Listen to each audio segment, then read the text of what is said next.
When you look at where you are defensively right now, would you say your number one issue is staying in front of guys? Oh yeah, and I think that's always the front line of your defense is always going to determine how good you are defensively, because everything stems from that. The more you're in a rotation, the better teams will exploit it, which we have found out so far this year. So, you're trying to figure out. Ultimately, though, you can't hide everybody. It's just it becomes trying to teach guys angles and how to stay in front of people, and a lot of it's technique. It's not all. It's obviously some of it is the better athlete you would. There's guys can jump.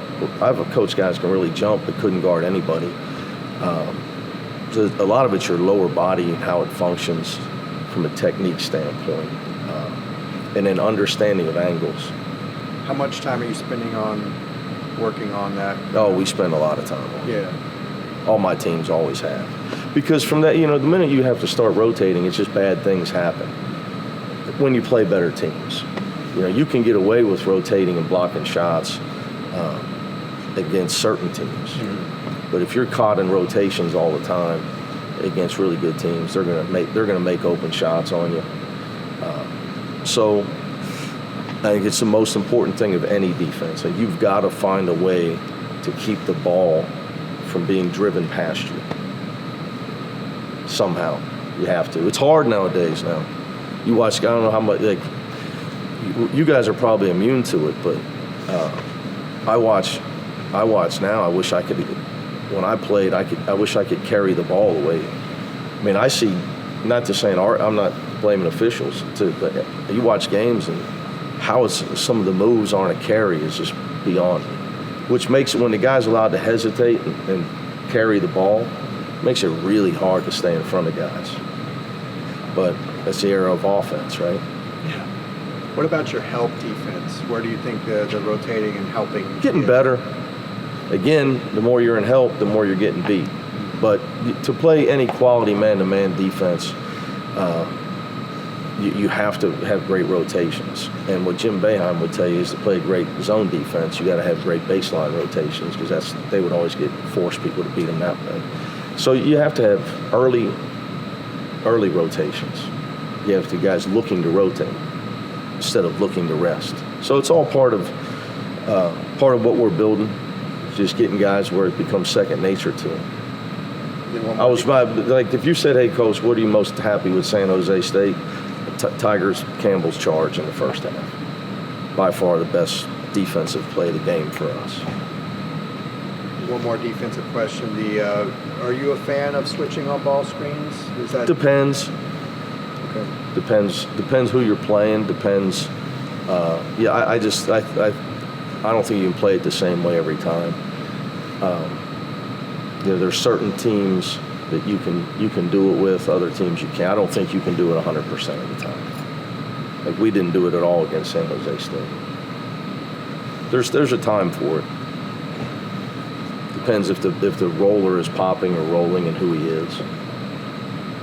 And there's a time you may just want to be able to, you think you can pressure a team, so you're going to trap it. There's other times you maybe just want to get the ball out. If you're willing to give up the throwback shot, you're just trying to get the ball out of a certain guy's hands.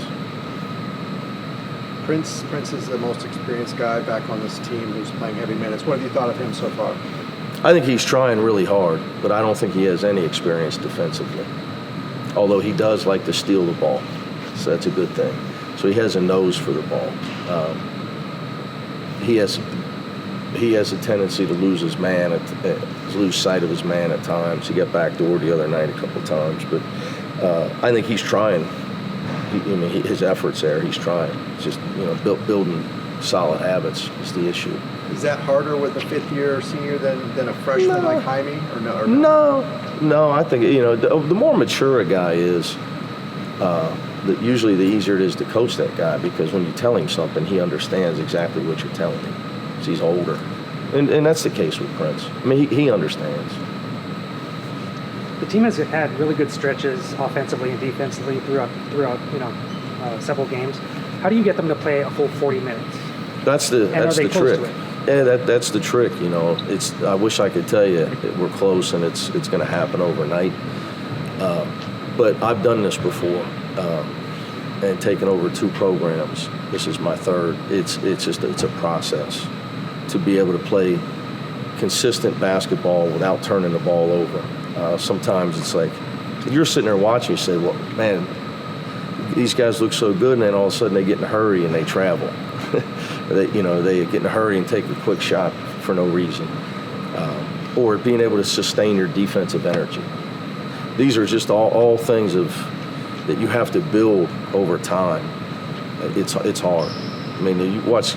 All I do is watch basketball this time of year. I mean, you watch Duke play last night, and you think, how could they possibly lose a game? And then they gave up 88 at home to Stephen F. Austin, which I didn't see that one. So obvious, and they gave up 60 points in the paint. The same guys. So getting basketball teams to be consistent night in and night out is the trick. It's hard. The younger you are, the harder it is. The less experience you have, the harder it is. Tiger, in non-transition offensive situations, does he get to call the play a portion of the time, or are you always calling the play? I don't want to call plays. Okay. I have to if we're walking the ball up the floor. So it just all depends. Just in regards of Jaime, Yes. your overall thoughts. I mean, do you expect him to make this kind of impact this fast? The key for Jaime has been there was a time where at Camarillo he obviously scored 1 million points, almost literally, and he had to. I think his biggest adjustment has been once he realized that he didn't have to try to score every time he got the ball, that he's immediately become really, really good player. Really good player. His shooting percentage is through the roof. His turnovers are down. Early in our practices, he was still trying to be Jaime from Camarillo. And you can't do that in a college. He was a turnover. He had practices with 6, 7, 8 turnovers. But his hustle was always great. His toughness was always great. But the problem was, for all that, he was turning over. The record, he was starting a bakery in here with apple turnovers. So once he realized he didn't have to force the action on offense, now he's just a plus player. Somebody told me he was plus 40 the other night. Yeah, in just 20 minutes. So were you surprised though of his adjustments so fast, or No. or do you expect that? I think that it shows a lot of maturity on his part. Just realize on offense, pick his spots, let the game come to him. But his energy level, I say this: effort is between you and you. I take no credit for the effort players put forth. Jaime gives great effort. He plays with a lot of pride. And that's something every coach is looking for. He's a guy that just has a ton of self-pride in his effort. If there's a ball, Jaime's going after it. Whether it's a loose ball or rebound, and he's not assuming anybody else is. He's going after it. That's what you see when you watch him play. His energy level is always high. He does not pick and choose when to play hard. He always gives great effort. And he did that. It was just, so as a coaching staff in the preseason, so if we can get him to stop turning the ball over, he's going to be a really good player. But it's been good. He's been obviously a bright spot for us here in the last week.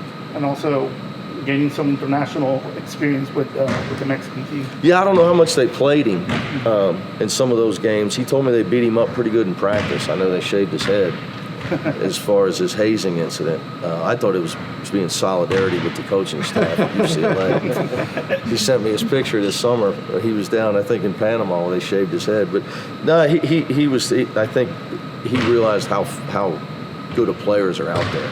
Because he was playing against older guys, none of which are in the NBA, and he was amazed. I mean, I don't know if you talked to him about how physical they were, how tough, how hard it was, and even all those guys weren't in the NBA.